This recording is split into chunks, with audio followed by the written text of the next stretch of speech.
Welcome to the Childcare Genius podcast, the world's leading authority on childcare marketing, mindset, expansion, and profitability. Each episode will feature interviews with the brightest minds in the childcare industry to guide you into becoming a smarter business leader. Our hosts have opened 10 schools while raising 5 children. They are certified business coaches and are the top-selling childcare business book authors of all time. This episode is sponsored by Childcare Genius Marketing. Let Childcare Genius Marketing help you get fully enrolled and fully staffed. Visit childcaregenius.com for more details.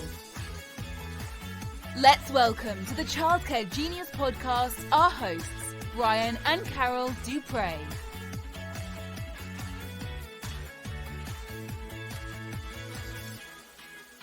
Hello and welcome back to another episode of the Childcare Genius podcast. I'm here today. I'm Sindye Alexander, COO of Childcare Genius. I am filling in again this week for Brian Dupre, who will be back soon.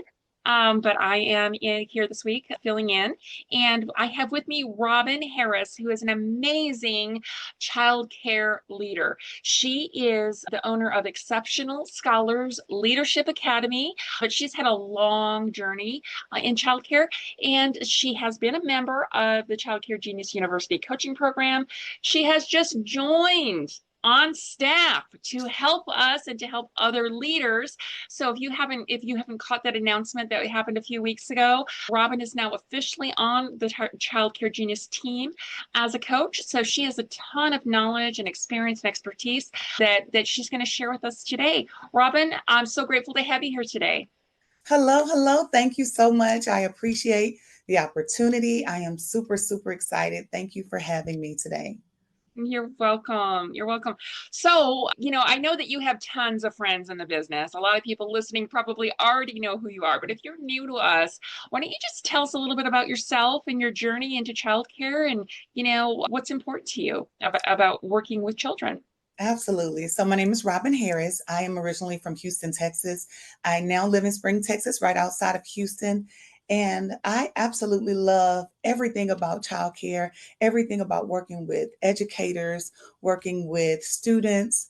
I have a true passion for education. I started back in 2003 in education. And I worked actually in a childcare, so actually longer than 22 years, a little bit longer, because in high school, I worked after school at a childcare center. My entire 4 years of high school.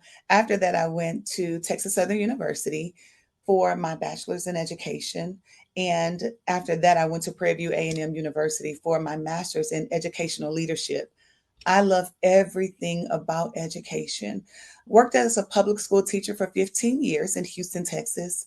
And one thing that always stood out is I need to get to the foundation of what students need. I saw so many gaps. I saw so many things that students were missing: communication, socialization, just receiving all of those foundational skills. And I said, let me go into childcare, because that's where everything starts. That is the meat and potatoes of everything. Once they're done with childcare, you build on top of those skills to give them everything they need in life. So I knew that's where I needed to be. So I opened a childcare center. I stepped out on faith, opened a childcare center, and I started actually in 2018. And everything has been beautiful since then. I know childcare has its ups and downs, but overall, childcare is an amazing place to be. As far as the teachers, the love, the directors, the students, everything that students need, that is the foundational stage of where they need to be. The foundation is so important. We all know that, the most brain development happens between 0 and 3. And it is one of the most important times for a children's educational journey, that foundation, that setting them up for knowledge and just to, how they process information, how they feel safe in the world, how they have relationships with people. So that's why I think we all resonate with that. Yes. We're all in the same business, so we have those feelings. But you had mentioned that you started off in education and maybe different aspects that weren't exactly child care.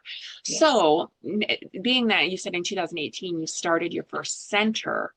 What little tidbit do you wish that you knew when you started that you have learned since? There's so many nuggets, but the main thing that I wish I would have started with is a coach, is someone who could help me out, someone who could be there with me, someone who could help me and lead me. And I made so many mistakes, because I came in as an educator in the elementary school field. So I thought, oh, I know this, I can plan lessons, I could teach. When I tell you I can teach, I can teach. So I'm thinking, okay, I know this, I can step in and do this and do that. I did not have the business knowledge of everything. They go hand in hand. You have to know how to operate a business, and you have to know, what students need as far as education wise. So I thought, hey, I know the education part, and 100% I'm going to be fully successful, and I don't need any help. So I thought I could do it on my own. So if I could go back to 2018, I would take those steps, get a mentor, get someone who could help me, get someone who could be in the trenches with me and really help and guide me through this, because it's not easy alone. But when you have someone that that could help you out and who understands you, it's a total difference, and that's why I'm here now. That's why I am so grateful to be a part of this amazing team, because I have been a part of different organizations and have, been in different conferences and things like that. And I was able to get different things that I needed from different organizations. But now I feel like I have the full package. So if I could start over, I would definitely join an organization that could give me different ideas and different marketing, from different marketing aspects that could help me and Yeah, guide I totally agree with you. I remember when I was first starting out, like I had no idea there was even such thing as a child care business coach. Like it seems like such an obscure thing. I mean, at least to me, and 15 years ago when I first found my first coach. But it really does propel you forward when you work with somebody, a mentor who's been there, or who, at least, even if they haven't been in your exact situation, they have learned some resources. They know the direction to tell you to go into. They know some red flags you should watch out for. They have some been there, done that stories that they can resonate with you, and just you can feel supported. So I love that you brought that out, because I think that's one of the things that attracted me from switching, from being a child care provider and running that business into the coaching field, because I wanted to have a bigger impact more child care owners so they could impact more children. And so I think we are both on the same page about that. So if you're listening today and you're like, what is a coach? Go check us out, childcaregenius.com. We've got a lot of resources there for you, and you can learn a little bit more about our coaching programs. But one reason that I really wanted to talk to you, Robin, is because you have such a passion for the teachers and for the staff. And for me, that was like the biggest lesson that I needed to learn, because, I think you just alluded to this when you were just talking, but like we do so many things. Like you thought you knew everything. You were in education. You can teach. You know what to do. I knew how to run childcare. I had been doing it for 20 years in my home. I had assistants, it was me and one other assistant in my home, running childcare. I knew how to do lesson plans. I knew what the rules and regulations were. I knew this. And then I opened my first center, and I had a team of teachers. And boy, that dynamic was so different. And I was floored. It was in like the first 2 weeks, I realized really quickly, I didn't know what I was doing to lead a team of teachers. I didn't know how impactful it would be when one person changed the garbage can the wrong way. They just didn't put the bag in the right way. Or, somebody else, did something that, just kind of rubbed another teacher the wrong way. And I'm like, we're adults. Yeah. We're in early childhood. We're making a difference. Like, shouldn't we all be getting along? And I didn't know what I didn't know. And that's kind of your passion, is to teach the teachers, uplift the teachers, support the teachers. So what advice could you give to owners who are struggling either to attract the right staff, to train their team, anything, what is important to know about working with a team? One of the main things is basically I felt like we didn't have enough support in the school system, honestly. I felt like we were just there to teach. Sometimes we were just thrown into the classrooms.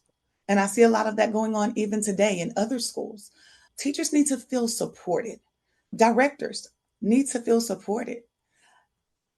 We need to feel like we belong and we're here for a reason. We know we're here for a reason, but we need to feel that every single day. And one thing that I really love about being a member and now a coach with Child Care Genius is that we talk a lot about mindset. And I have heard mindset over and over and over and over, but no one saturates mindset like Brian. No one saturates it to where you are eating, breathing, and sleeping mindset. So if I had that as a teacher, if I had that as a director, and it was poured into me to focus on mindset and to really think about your reason, your why, and how you're such a big impact and you're not just a body, you are here to make a tremendous difference. That would change so many schools today, so many, if teachers really could understand that. Because we hear mindset and we're just like, oh, okay, we hear the word mindset all the time. We hear, certain things. It's just, the wording, mindset. Mindset is so important. So if teachers could understand that, it would make a tremendous difference.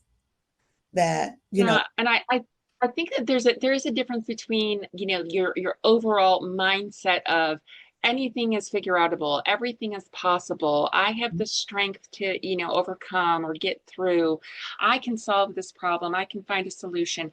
There's a difference between that type of mindset, which I think is what you're referring to, and just like the whole, almost like toxic positivity, just like think toxic and ignore problems. Or, I'm sorry, right. think positive, ignore problems.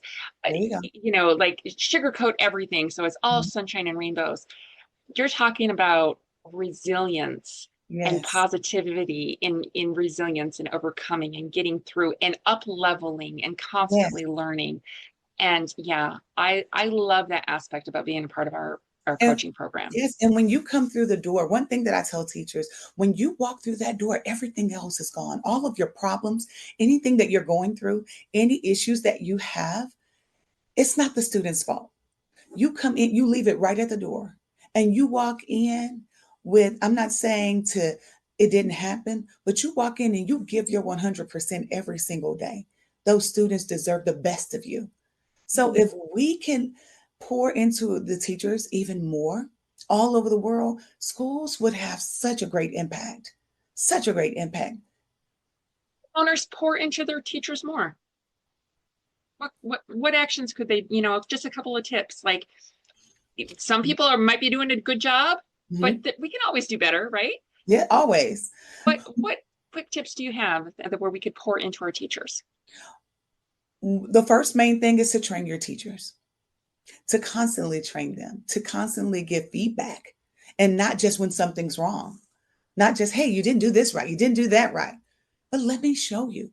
Get in there with them and show them that, hey, let me show you exactly how to put this liner on the trash can.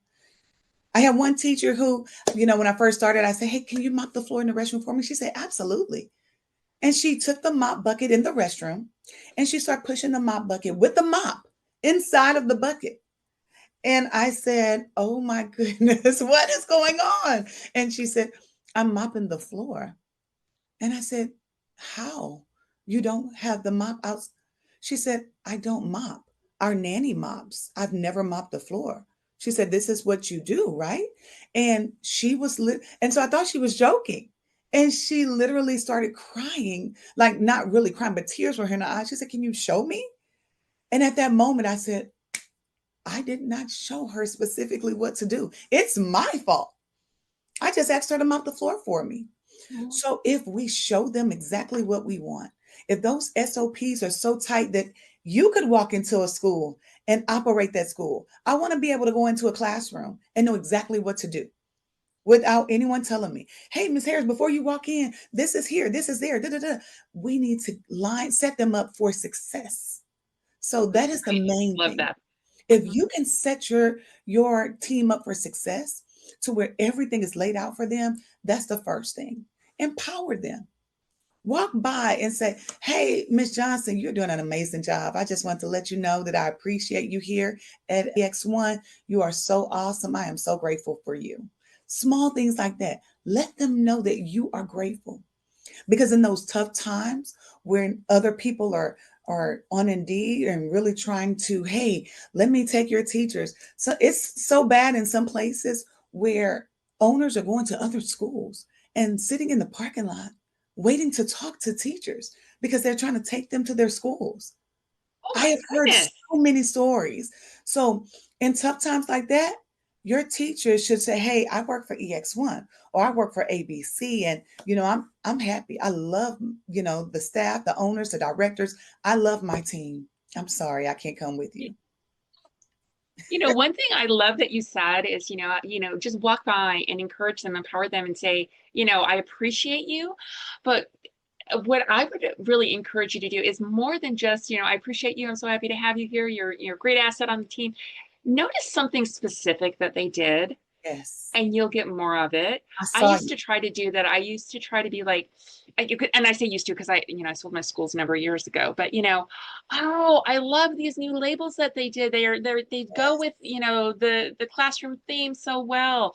Or thank you so much for walking Johnny's mom out to the classroom. Or out to her car at pickup time. She had so much to carry, and that really, really helped her out. I appreciate you going above and beyond. Notice a specific little thing that they have done, yes, and when you notice that and you mention it in front of other people, not only does it kind of puff up the teacher that you're saying it yes, to, but it lets the rest of the team know what you expect. yes, yes. High And expectations, yeah, so and it just I helps I, them I around. love that. Uh-huh. Sometimes even now, I'll walk into the school and I will say, "Oh my God, it smells amazing in here." As one of the teachers are coming out of the restroom cleaning, and Mm-hmm. it's coming out, and I'll say, "Oh my God, it smells so good. Thank you, Miss Jada. I mean, it smells amazing in here." And so that Yeah. just gives her a little bit of boost, like, wow, okay, she sees me. Uh-huh. They need to feel like they're seen and they're heard. So those are amazing things that teachers really need. And they also need to feel like they can come to you at any time. An Yeah, open open and door, honest. Mm-hmm. open door. If there's something going on, they should feel like I can go talk, to Miss Mary. I can go talk to Miss Smith at any time, about some Mm-hmm. issues that I'm having. Yeah, I love that. So really pour into your team. Yes. Build relationships, make them feel safe, encourage them to do more of what you want to see. I love that. So, it has been a really, oh, I lost your lighting. Yes, I'm sorry. Give me just a No, second. no It's on auto. problem. Give me just a moment. I just have to stand. Okay. I am so sorry. It's on a little auto timer. I mean, it's on a timer. That's okay. So, John, go ahead and cut that little part out of the middle there. Okay, we just had a little technical difficulty, but we're back. And what I'd like to do is bring us back in. Robin, so we were just talking about, how to build a great culture and pour into your staff. We are in a bit of a competitive market right now for hiring staff. I know a lot of owners are reporting difficulty finding any team, let alone the right team. What advice would you give to owners that are looking to hire, some really great teachers, but are having a little bit of difficulty locating those people? So, one thing that we do here, I love being very honest and transparent when you have to be in this market because you're looking for a specific, not just a body. You're looking for someone who could be a great asset to your business, to the school, to the students, to the families, to the community. So, in interviews, I am very transparent. I let the applicant know exactly what I'm looking for from the first moment of contact. So when they come in, and then I allow a team member to sit into the interview as well, and they're able to let the applicant know, like, hey, this is an amazing school. We do amazing things. So it's not just coming from a director or an owner, it's actually coming from someone who is in the classroom, who's talking to the parents every single day. So I let them know that we have fun here. We have an amazing time, but we're serious about our students. We're serious about the education that we provide to them. We're serious about building up our community. So I know it's very hard right now. We are online, showing videos, showing everything that's happening in our classrooms. And that is drawing more attention because applicants want to go somewhere where it's fun. They want to go somewhere where they could be creative. They want to go somewhere that's not so cookie cutter. And hey, I don't want to just be in a cookie cutter where I'm almost a robot teacher, you know? So when they're able to see the great things that are going on here, they want to be a part of that. So I would advise owners to start posting, show the world, show what's going on in your campus so the world can see what's happening. If your staff is having an outing, show that. Show that our staff is going bowling this weekend. Our staff is going to dinner for a social outing. Show what's actually going on. And parents would really, really appreciate that, even if it's going to a conference.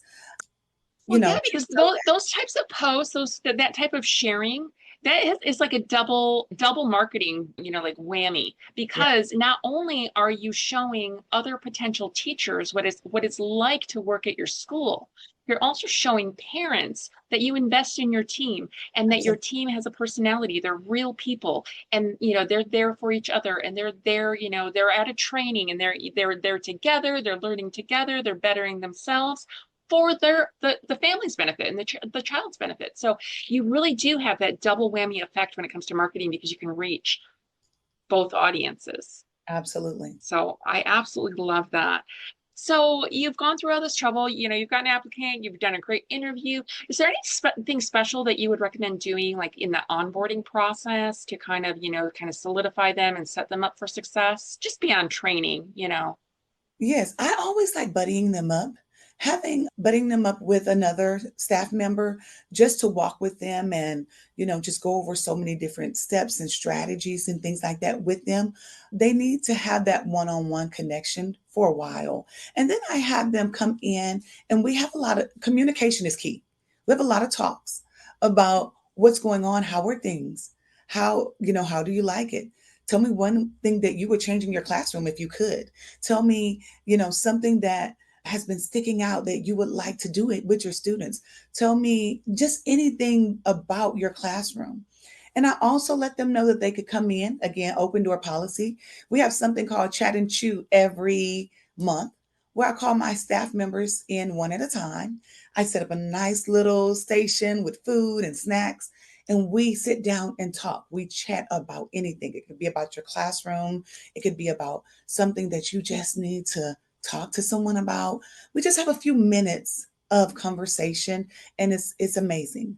It's amazing. So I bring them in and let them know about that as well, and just set them up and let them know that I'm here to support them. If they know they have that support, they feel better. They feel more confident. They feel like I'm not in this alone. So, I've received so much amazing training. I feel like it's not fair for the teachers, because I've been there and I know how it feels. I know how it feels to, especially if a teacher comes in with experience. A lot of owners and directors, they're like, oh, that's a strong teacher. Okay, you can handle that room. So they'll just let them go. Give them ongoing support as you would a teacher with no experience. They deserve the same amount of training, the same amount of communication, everything on the same level, whether they have 2 years of experience or 20 years of experience. I love that, because we do need to find the balance between treating everybody equally, exactly the same, or making sure that we're giving everybody the same amount of attention, but adjusting how we're treating them based on where they're at and what they need. Where do they need to learn? What are their talents? What can we expand on? Where are they starting right today? Mm-hmm. And how do we help them grow and be better? Versus everybody is learning this exact thing right now, even though 10 of your staff know it by heart and only 2 of them, need more support in that area. You know what I mean? So I love that you're always just pouring into them and having those conversations to find out what do they need, and helping them grow through it. I love that. And so that kind of goes along with, I was going to ask you about kind of like, is there anything special that you do long term as far as retention? And I think you just kind of spoke to that. Yeah. One thing that I didn't mention is I found a position for everyone. Everyone is not, we have academic coaches. So we don't call our teachers or floaters or anything like that. We call them academic coaches because I want them to feel all like coaches. Like I have a coach and now I am a coach. And I want them to feel like, hey, we're coaches of our students, right? We're there to coach them and lead them and guide them with this program. So I always find a title. I find a strength. Everyone has a strength. I find a strength in each of my staff members. And I say, okay, you are going to be, and it's some type of title to where they're like, whoa. I remember Can one. you give us a couple examples of some of the Yes, titles you've come up with? one of them was a floor manager. Okay. She was a great clean. I mean, she made sure everything was clean, everything was spotless. And, maybe classroom management was not her main strength at that moment, but I gave her the title. I say, you are now the floor manager. And she was like, oh my God. And I remember she came back the next day. She said, I went home and told my husband that I'm a manager, so that meant a lot. It didn't even matter that there was not any additional money added to that, the title. They want the title. So yeah, because that title conveys your trust in them, your belief in their ability to do a great job, and that you're putting some level of responsibility and prestige, basically. yeah, I said, make on them. sure, I said, you already make sure this school shines, it's beautiful, it's clean every day. I said, so just keep that up and you let me know when something's needed. You let me know when we need extra this, extra that. I said, you come in and you observe the entire building and you let me know what's needed. What else can make it pop? What else can stand out? And she was like, whoa, like I'm the floor manager. So that was such a big thing for her.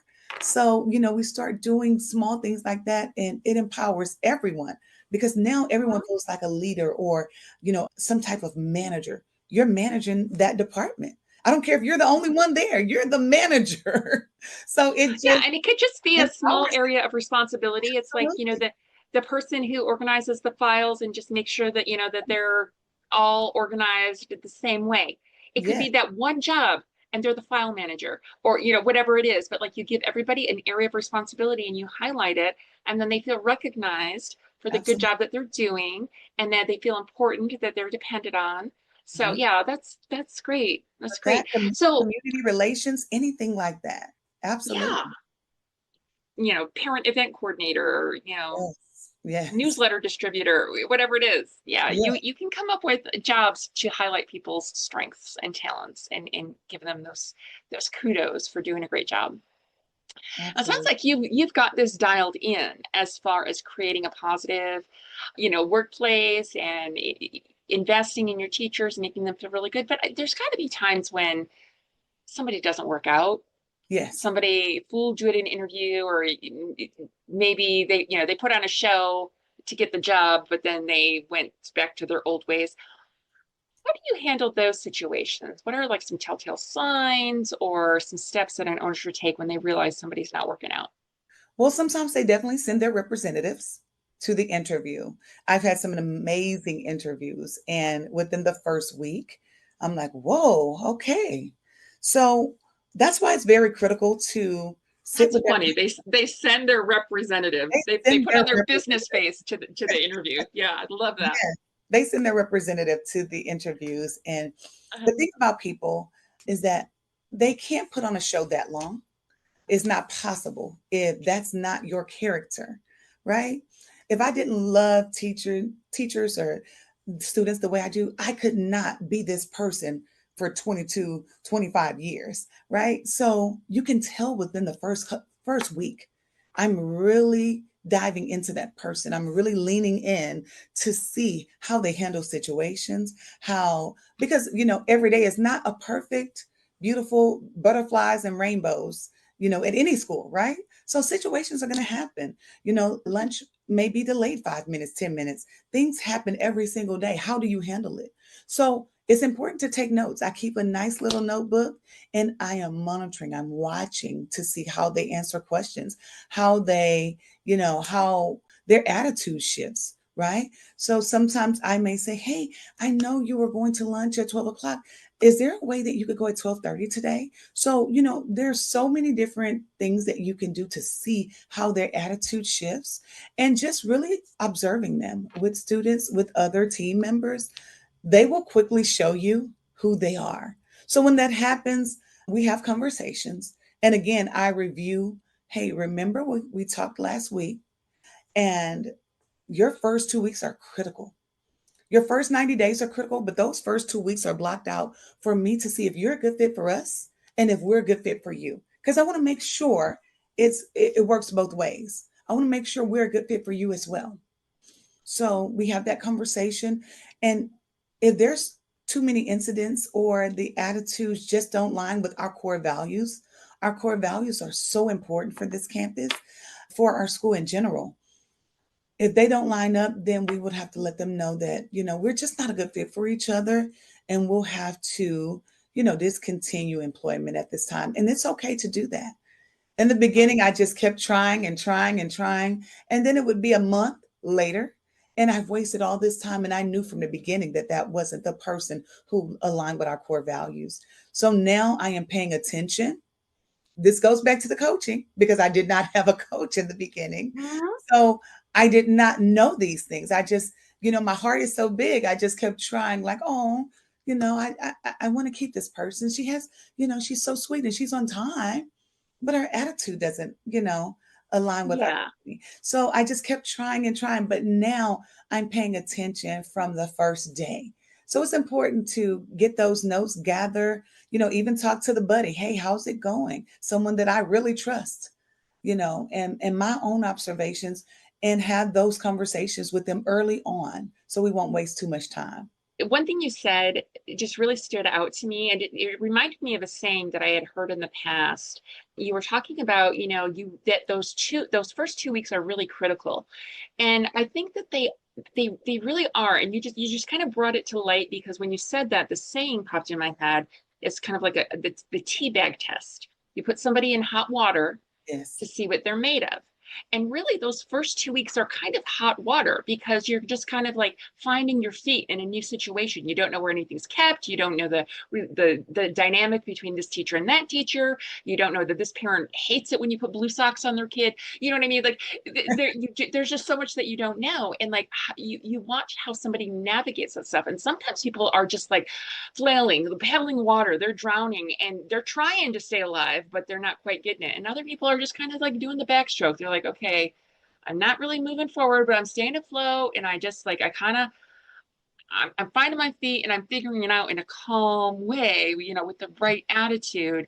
And like, you see how they handle those situations, and it can really, really give you some insight into how they're going to do long term. It maybe not the fail-safe test, but I think we want to give people so much benefit of the doubt in that period, because, oh, they're new, they're just learning.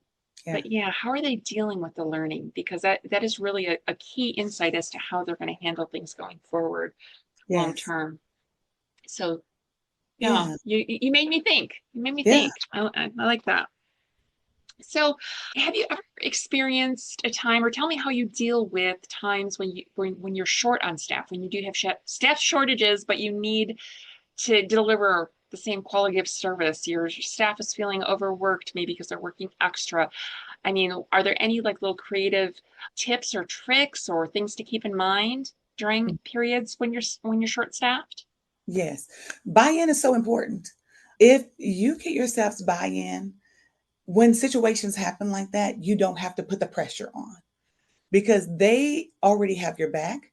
They already, hey, let's get in here together. Let's make it happen. If you are doing all of the steps to let your staff know that I believe in you, I'm here for you, I will always support you. When those tough times come, you're not scrambling. You're not looking for ways to get their buy-in. You're not looking for ways to show them that you support them. When you bring a situation, okay, let's have a quick meeting. We have 3 teachers out sick, 1 teacher's out. out of town, blah, blah, blah, blah, blah, blah, those staff members will come together and say, okay, Miss Harris, we have your back. Okay, what do we need to do? And they will come up with ideas with you, sometimes before you. If you have that open communication, if you are always talking to them about where we are, where we need to be, they'll have your back just because you've had their back. When So when we, true. yes, when we, I remember one time I talked to myself, I said, hey, we need about 25 students right now in our after school program. We need about 25 additional students. And after I did the tour and everything, the parent left, I went into each room and the staff was like, how'd it go? How'd it go? They were so pumped up. I'm sorry. They were excited, like, okay, so that's now we're at 24. Now we're 23. They were counting down. Of course, I have my countdown, but they were counting down. They were so excited because I continuously pour into them. So it's not that they were like, oh, now we have more kids. Oh my God. They were excited. They were like, okay, no, what number are we at now? 19? Okay, so we have 19 more to go. Let's go. So they were just as excited because I pour into them so much that when I needed them at that moment, that, hey, we're short staffed, we need more students, they're already thinking of ways. Maybe I can go pass these flyers out. Maybe I can do this on my lunch or when I get off of lunch. They're in there with you. So if you do all the Yeah, time, that's so true. And I like how you said sometimes they bring you a solution before you even think of it. yes, Because I had a couple of teachers, I mean, they were the go-to teachers. If we were short-staffed, they'd be the first to volunteer for extra shifts, or they'd be the first to say, you know what, if Megan and Lauren had the day off, or we gave one of them the day off, the other one could watch their kids, and then they could watch, the staff kids at home, and then we could have enough room and enough staff on site to take care of, you know what I mean? So like they would come up with these crazy solutions sometimes when we were in like a pinch. yeah, And I didn't have to think about it. And it's because of the communication and the relationships that we had built, that they were willing to be proactive and find solutions to help us remain in compliance and have everybody's needs met all at the same time. So you are absolutely. so true about that. You're so right. I love that. Man, I've got so many more questions, but we are kind of running out of time here on the podcast. I could just talk to you for hours. I feel like we've got so much in common. Yeah, And, I think we both have a heart for teachers and staff and building that great culture, because I think the culture, it trickles down to the students and the families and the bottom line of your business. So it's absolutely. so important. Absolutely. Looking back in all your years of running childcare, your childcare center, I'm thinking specifically of your center days, not your education days prior to. What is a lesson that you learned that maybe it's something that you didn't realize before you started, or something that, it's just part of your life now? What's something that you learned along the way that was really impactful to you? Just the importance of detail with finances. With when I started from the heart and nothing Mhm. else mattered. I wasn't concerned of numbers. I wasn't concerned of, I was just, hey, I need to make sure that my babies, it didn't matter if I had two students, three, four, five students, it didn't matter. So the business side wasn't my focus at the moment. Coming in from education to a childcare center, there's so many different aspects of the business side. And I wish I knew that from the beginning. I wish I was saturated into reading more. Just like I said, Brian's new book, I have been, You got your copy already? yes, and I love it. Oh, I absolutely love it. So I have been reading this book. Oh my goodness, it's so amazing. So if you have a chance, anyone who's listening, please, Childcare Multimillionaire. This book is so deep and it's so intentional. If I knew to start reading things like this, I was reading and going to more trainings and educational trainings, and I had so much knowledge of education, but I wish I knew, again, it's the secrets to building your dynasty, a childcare dynasty. If I knew things like this from the beginning, yeah. yes, And if you want to get that book, go to childcaregenius.com. It's under our books on the website. You can also get it on Amazon, but you'll pay more and it won't be autographed. So Yes. Go to childcaregenius.com to grab a copy of Brian's new book. But, I think that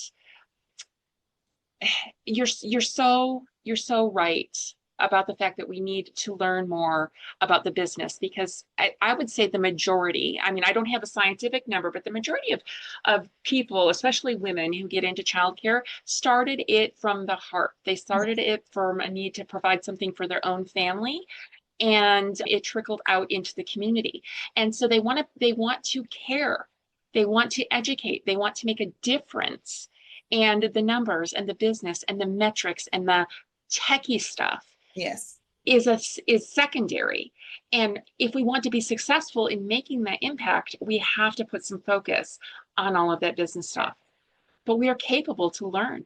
We're capable to up level. Where there are resources available to us. I'm a big advocate of your local SVA or your SCORE chapter. I got so much resources and help there about those business and techie things that I didn't know. And then I discovered childcare coaching, which was more industry specific and not just general stuff that you get with those the free help. But we have to be able to educate ourselves and learn, figure out what we don't know that we don't know. Absolutely. And learn and build on that. So if you are struggling, like if you're a listener today and you're struggling, or you're stuck, or you want to up level, or even exit, there's strategy to all of that. And there's processes that have been learned and studied. And we would invite you to maybe connect with us at Child Care Genius. We offer free discovery coaching calls, so we can talk about a specific aspect that you might be struggling with. We could talk to you about our marketing services. We could talk to you about joining our coaching program, which is Child Care Genius University, or just solving the problem that's on your plate right now today. So you can find out more about that on our website, childcaregenius.com. Sign up for a free discovery call. Excuse me. And I hope that you'll just stay connected with us and listen to the podcast every week. Subscribe so you always know when the next episode is coming out. So that's my admonition to all of our listeners. I hope that you will connect with us and sign up for one of those calls. Robin, do you have any parting words for our listeners as we end today's episode? That's it. Basically, just to get connected. Again, that's where I wish I would have done that earlier on, is get connected with like-minded people. Child Care Genius has some amazing programs, 2 conferences a year right now, and it's amazing. I leave every time with my bucket filled, my heart filled with so much intention, strategies, just letting me know that, hey, you can do this, you got this. It refuels me, basically.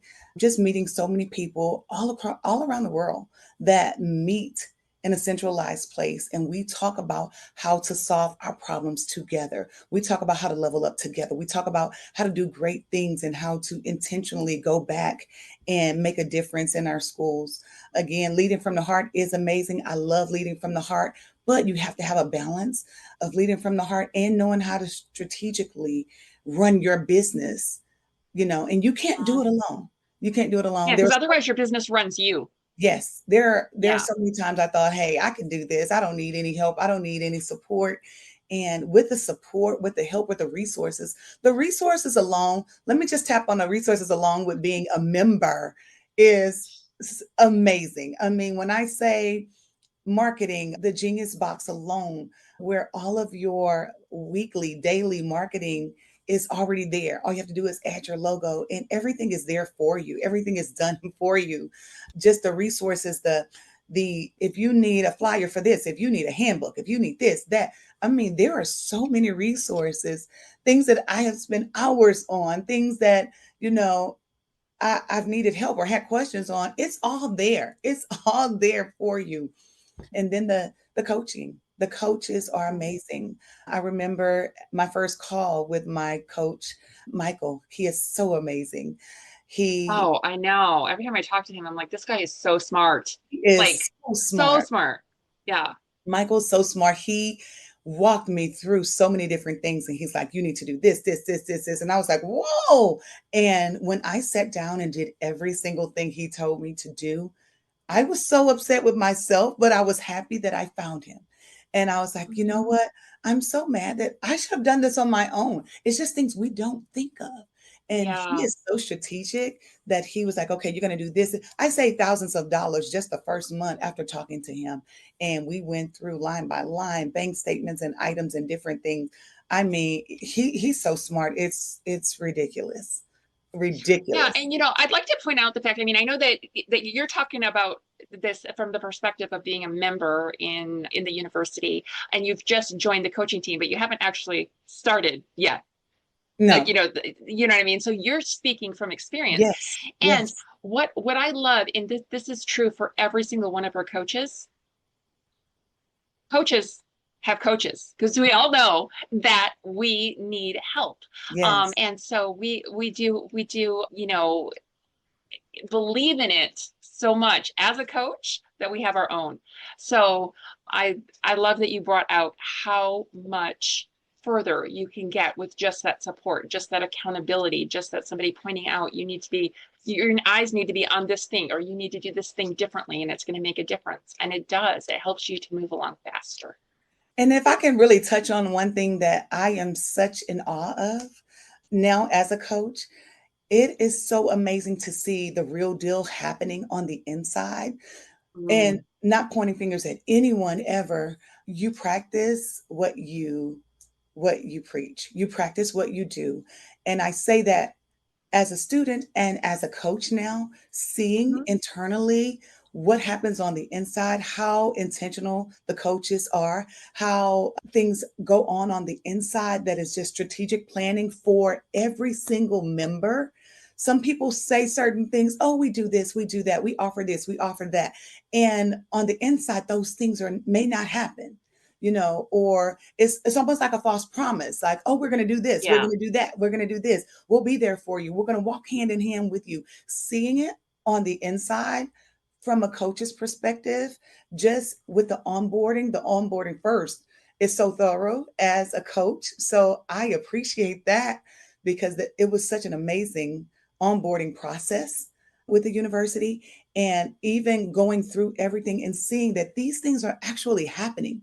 These things are actually, we are contacting our, members and seeing where they are and what they need and really being there for them. Seeing it actually happen is the reason that I became a coach with the university, because it's actually happening. It's actually the real deal. It's no fluff. It's no sugarcoating. These things are actually happening. So seeing it on the inside really happening, I mean, I Thank am you. Thank you for those more proud. kudos and that endorsement. I mean, I do know that's one reason I think that Brian and I really, really connected and have had such a tight friendship over, the past decade, is that he is so authentic. Like, Mhm. what you see is what you get. Absolutely. Sometimes it gets him in trouble because, he'll misspeak or something, but then he's like, oh, oops. And, he makes light of it and makes a joke. And he is so knowledgeable, and he shares that knowledge, even if it is outside of the childcare industry. Yeah. He shares his knowledge of, finances and taxes and diversification and all of that. And, I'm just a real down to earth girl too. So, Yeah. us partnering together and creating Childcare Genius, I think is, sometimes I wonder, because we're not super flashy. We're just, real down to earth people. But I think that attracts a certain person, Yeah. It's the real deal. Yeah, it's nuts and bolts. So anyway, I didn't mean to go off on that tangent. So apologies, and thank you to our listeners for indulging us in that little happy session.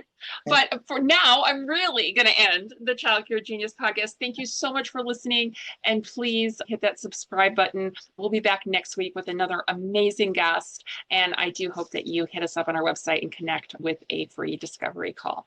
All right, talk to you guys later. Bye-bye. Bye-bye.